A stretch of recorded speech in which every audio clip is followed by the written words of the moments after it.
Katahon ning atong kalibutan, ang bugtong lunas sa tanang katawhan.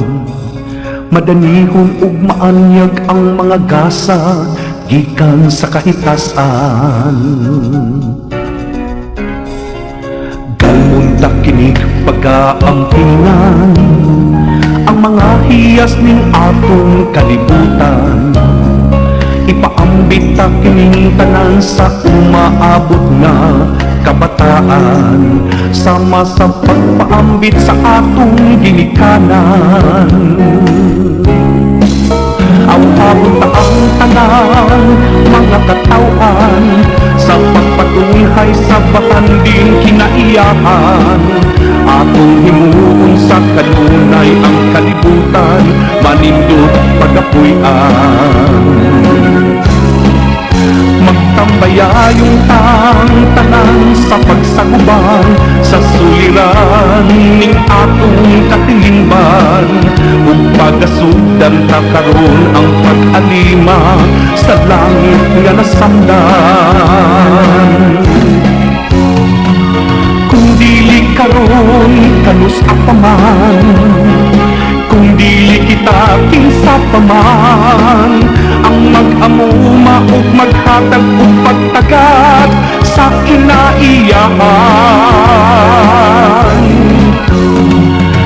Ang panon sa mga kadamkaman, ngano kahang dili na nato makit-an.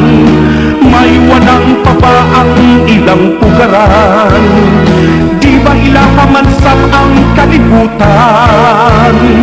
Mas mahinungdan ba ang kaluhon ning kalibutan kaysa ubang binuhat sa kahitasan? Nanong gihawan ng taman ang kabukiran? Nanong gilubog taman ang kadagatan?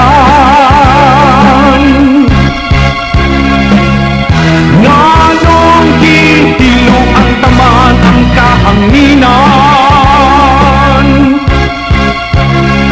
Mas mahinungdanon ba ang kaluhon ning kalibutan kaysa ubang binuhat sa kahitasan?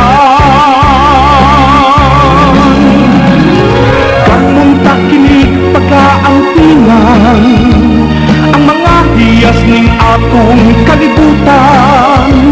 Ipaambit ta kining tanan sa umaabot nga kabataan, ug pagasugdan ta karon ang pag-alima sa langit nga nasamdan. Ug pagasugdan ta karon ang pag-alima sa langit nga nasamdan.